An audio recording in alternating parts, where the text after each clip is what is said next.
All right, back here for round two. Looks like we got another pretty clear keep. Quite a good hand.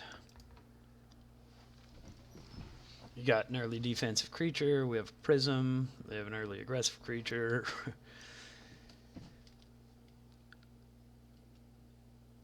And that's another nice early defensive spell. The monitor is a bit out of place in our deck, but during the draft, we kind of ended up in this weird spot where we just needed creatures to make our Gear Hulk function, and monitor was what we had. Like, I would prefer that this just be a High Spire Artisan or whatever, but that wasn't an option for me. I like High Spire Artisan more than most people do also. I think that card is very good. 1/4 reach is like pretty much what I'm about. We'll see what he does with this. He decides to go 3/3. I could Welding Sparks this. I could also just play the stupid Skygate. Or I could just play the Monitor too. I think I'm just going to play the Monitor. I don't really want to Welding Sparks that, and I do want to be mana efficient, so... Like, Skygate matches up with this better right now, because I don't really want to make this trade. But I would rather just play 2/2 drops.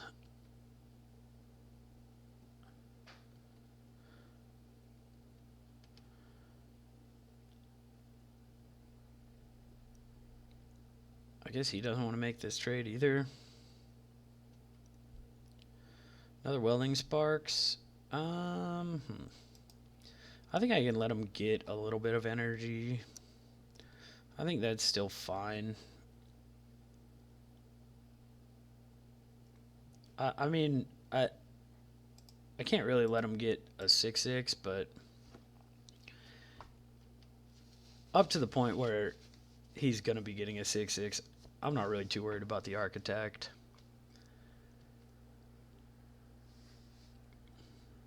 Normally I expect these green-white decks to be pretty much go wide, but him putting the counter on the Glint Sleeve Artisan makes me wonder if he just like doesn't have any charges or anything. He has Durable Handicraft. All right.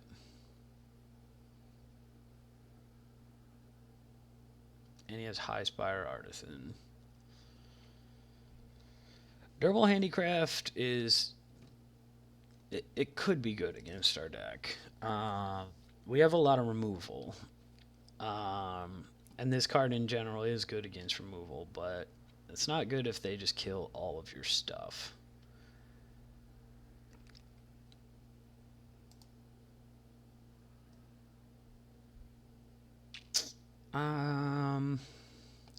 It's possible that I want to leave up Pyrohelix and Welding Sparks rather than just cast the Tiger. Because, like, if he plays a 2/2 or whatever, I definitely would want to be able to Pyrohelix it before he can put the Handicraft counter on it.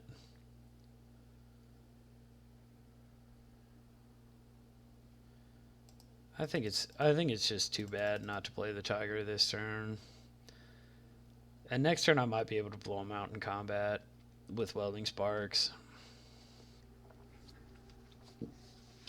Like, if he goes to, like, double block the Tiger and then sack the Handicraft, and then I Welding Sparks one of his guys in response, that's a pretty huge blowout. I'll just be killing a guy for free. Armor Crash Judge, that's pretty nice here. He's going to draw a lot of cards. He gets 3 cards off of this. Yeah, that's better than anything that we've done. It's about as good as anything that we could do in our deck, really. I am gonna attack with the Tiger this turn and pump the energy into it.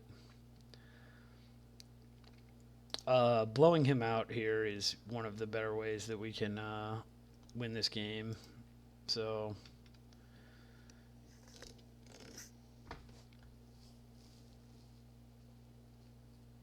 like, yeah, hopefully puts, yeah, a bunch of creatures in front of this, and then I'm just gonna Sparks. I guess I'll Sparks the Judge.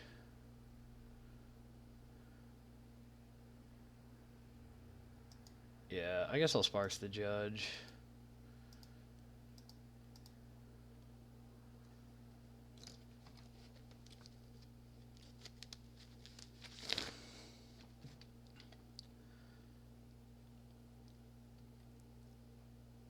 So getting a nice playoff there, pretty good.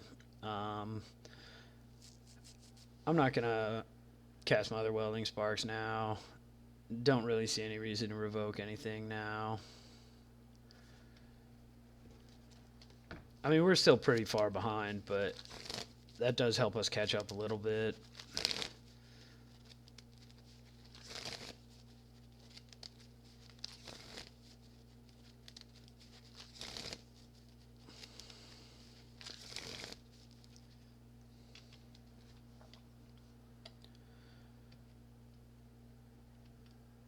Untap, I'm going to draw.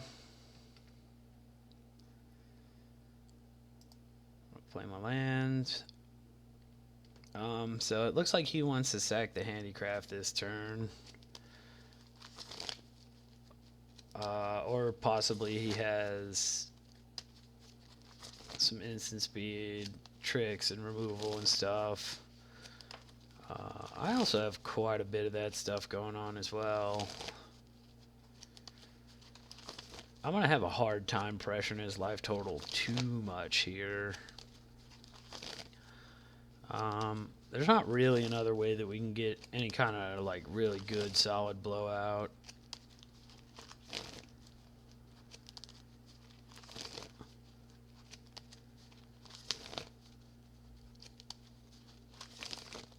I could revoke the High Spire Artisan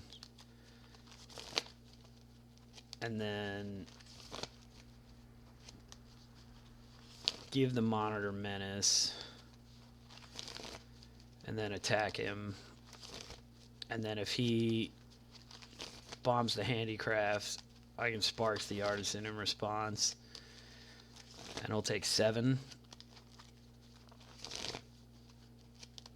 down to 10. He's still just got a full grip of cards. That does get through the Handicraft though, and it is just trading our stuff 1 for 1 outside of the Handicraft, so I think that's what I'm gonna do. I mean, this isn't the best play I've, it's not making my equity like, skyrocket, but it is, I think there is a chance that this works out and that we actually can build up the pressure on him enough to the point where we can close the game out.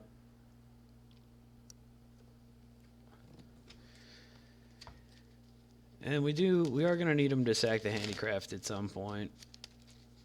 So if this is that point, then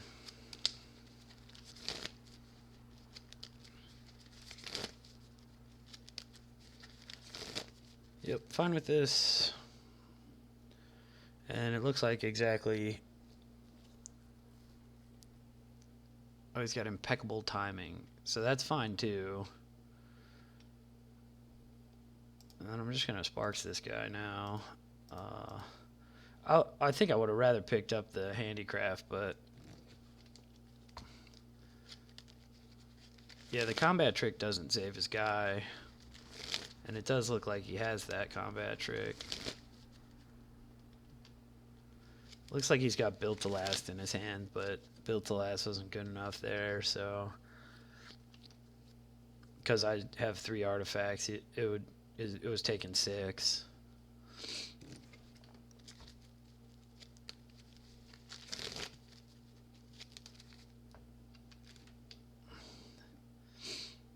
Well, I'm just going to keep attacking. That's for sure. Might end up actually just being able to burn. If this hit gets through, we've got the out to just burn him out with pyrohelixes. Alright, so he's going to impeccable timing the monitor. And then he's just going to take 4. Alright, well, he is dead to getting hit by the tiger again. I'm deciding whether or not I want to try to play around Fumigate. It's tough to put Durable Handicraft and Fumigate in the same deck, so I'm not going to. And I'm just going to go ahead and make this guy 1-4. The 1-4 actually just attacks better.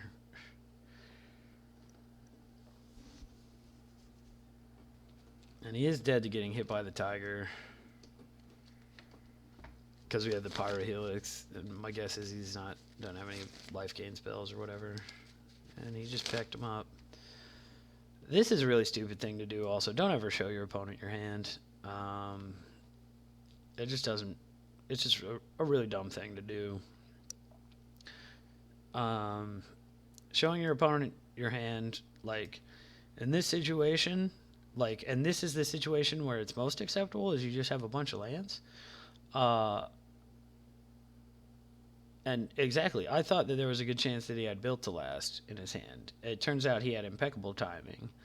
But I would have still thought about Built to Last in future games, because I thought that there was a higher than average chance that he had it. Even though it was only slightly higher after he played the impeccable timing. But now, I no longer think that. So... I'm back to just thinking that he has an exactly average chance of having a Built to Last, minus, the 18 cards I saw. So this is a really dumb thing to do, and it's something that you only do because you're tilted, and tilting is going to lose you enough matches anyhow. So don't add to the amount of matches that you're losing due to tilt with just spewing off, showing people your hand. So I do want Sabotage in this matchup, and he is capable of growing his guys out of reach of this, but this card is just so good against green-white that I think we just definitely want it. He's not going to have a ton of guys that are bigger than 3 toughness without the handicraft, and he is going to have... Like, most of his creatures are just going to die to this. And there is a chance that he does normally want to go wide when he doesn't have handicraft. And in which case, this card's just great. So, the cut is... It's probably going to come from the top end. Definitely don't want to cut any removal. Like I said before, can't really cut any of these 5 cards between the Skygate, the Prisms, the Artisan, and the Monitor, because those are our artifacts. I guess we can sometimes get the Servo off of this guy. I guess there's theoretically a scenario where we sack Geared Hulk, but that's probably not coming up too often. I think it's Cal Prowler. I think Cal Prowler is the worst card of the cards that we're allowed to cut to bring in the Sabotage.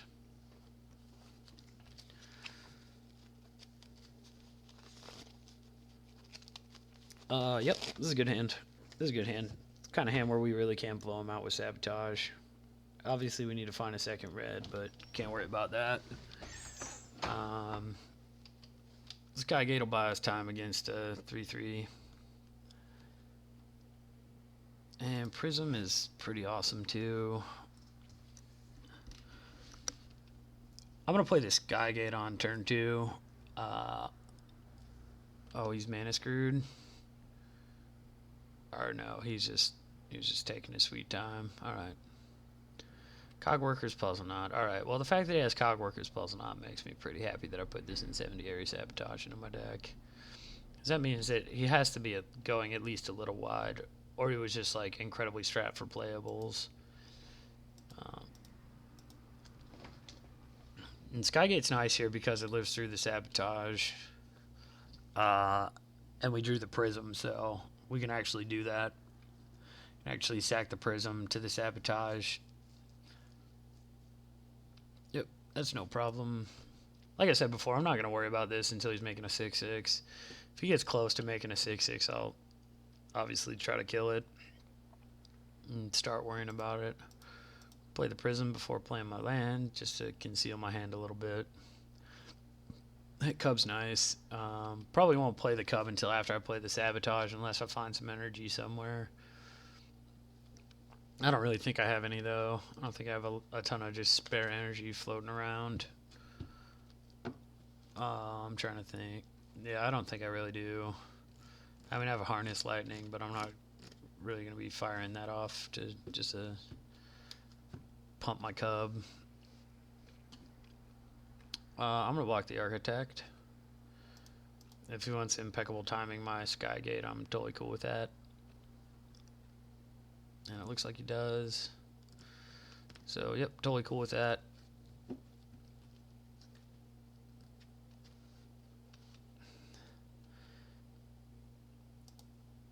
I'm going to let him take his turn, and I'm going to take some damage. And then at the end of the turn, I'm going to fire off Sabotage.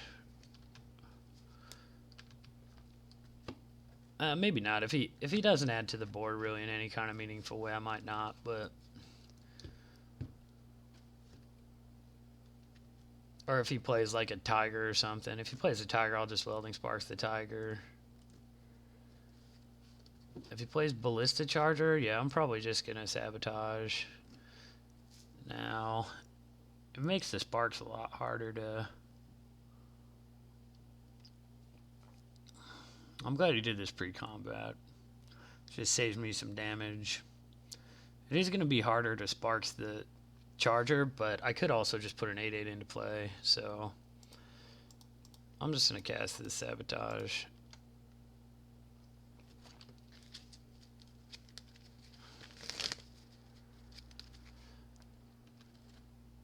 And then hopefully draw land. Didn't draw land, drew a Seed Sculptor instead. That's fine. Gets play Cub. I mean, yeah, if I wasn't going to draw land, I'd definitely want to draw a 2-drop. Because the Cub is, like, it is threatening to get out of hand pretty quickly here. Let's leave Artisan. It's fine. Crew the Charger. I'll just chump block the Charger with the Seed Sculptor at this point. And it is also going to be kind of hard for him to... Because then he's going to get hit by the Cub. Because this thing has Crew 3. Oh, if he has another pretty decent play.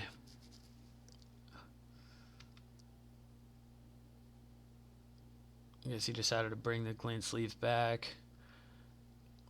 So I do know his whole hand now, though. Yeah. So now I get to hit him with the Cub, which I really like. And if I draw a Forest, I'm gonna play a Gear Hulk too, which is also pretty great. But yeah, I'm just gonna chump with the Seed Sculptor. I think having 2 giant creatures and then following it up with a removal spell on a Tiger is good enough. They don't need to have like 3 pretty big creatures. And we missed, basically bricked off completely there. This is actually just like the worst card to draw. Do get to hit with the Cub still, but not drawing our 5th land is... there's a decent chance that that's just the death knell for us. Yep, get our 2 energy. Pass the turn. I'm going to cast Sparks. I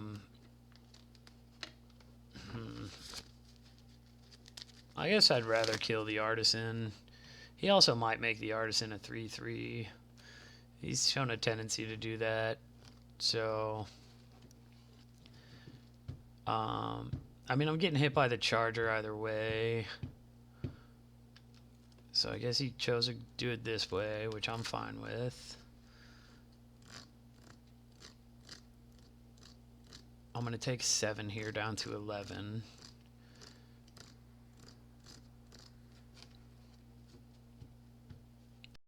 I'm going to fire off Sparks no matter what this turn. Um, I mean, if he just says go, I'm going to shoot the aviary mechanic. I mean, I don't. It's pretty unlikely that he does that, knowing that he's got a glint sleeve artisan in his hand. I'd prefer that he make this a 3/3 so I could hit him with the cub again. And he did. I drew another 3-drop. Well, it's high spire artisan, so that's worse. This is no big deal. So I don't get to it. Well, I guess I can still attack with cub. If I draw a land, I might have to rethink that. I did draw a land, so I'm going to play Gear Hulk. This is 100% to happen. It's just how I distribute the counters and whether or not I want to attack with the cub. I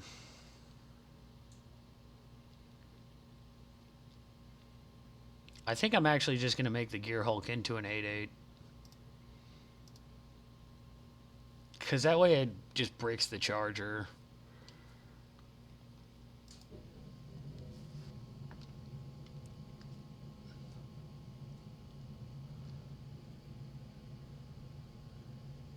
And then I'm going to hit with the cub.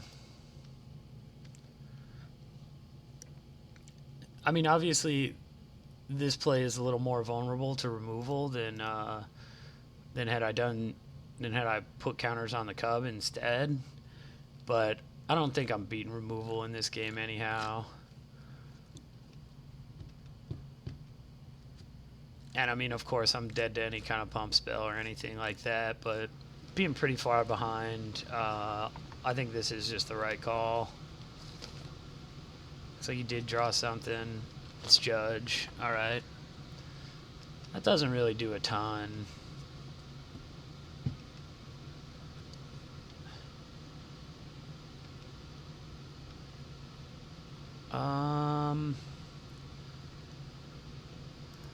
So which one of my cards do I want to play? I'm not attacking, because I don't want to trade the cub for the Judge. Actually, I guess he wouldn't even have to use the Judge. Yeah, because he could just crew the charger, so the cub can't really attack yet. And now that I'm thinking about it in those terms, I'm going to play the Tiger. Because the Tiger can't just be bricked walled by the charger.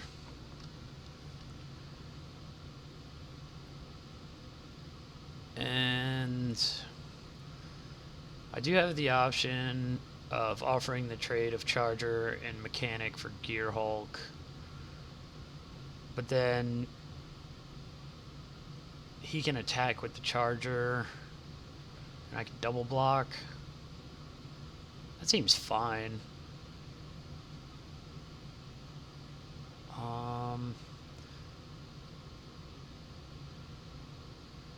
Yeah, I'm gonna attack with the Gear Hulk. I do want to try and start ending the game, because I am ahead right now. And if... Oh, I'm glad this is happening. Oh, I'm only getting... Yeah, I'm only getting the charger. I am still glad that this is happening. I would trade the Gear Hulk for the charger here. That just takes away a lot of the different ways that I end up losing this. Because now I'm just super far ahead, and a removal spell, I'm still super far ahead. Now it basically needs to have, like, durable handicraft. And my cub gets to attack.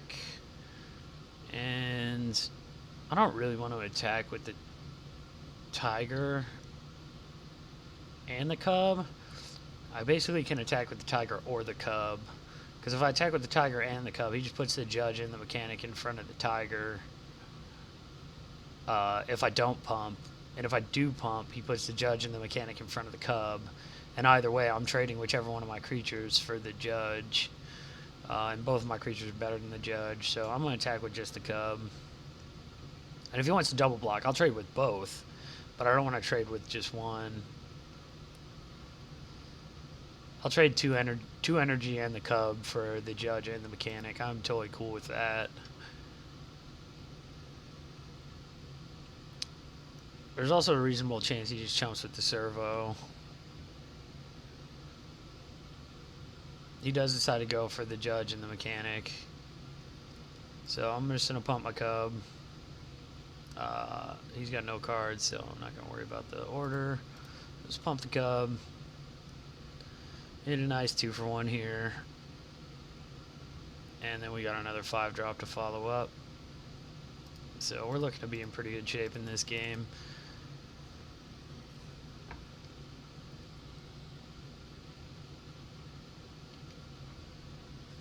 I definitely made a mistake on the turn when I attack with the Gear Hulk. Just not understanding. I mean, it might not have really been a mistake. And in hindsight, I probably would have done it anyhow. But I didn't think about that beforehand, and that's the problem. You know, you need to think about that kind of stuff. So I just missed that. But it ended up being the play that I would have made anyhow. But that doesn't really make it a whole lot better. Your impeccable timing, yeah. This is a pretty good example of why impeccable timing is not a good card. You really shouldn't play this card unless you're like, you just found yourself in some kind of dirtily blue-white deck. But in a deck like this, impeccable timing is just doing very little. Like, he drew a removal spell off the top, which is like pretty much the best thing that he can draw is a removal spell, but the removal spell is so bad that it ends up just doing it. He took down a tiger at the cost of a servo and 3 life, which is, and that's like kind of the high end of this card.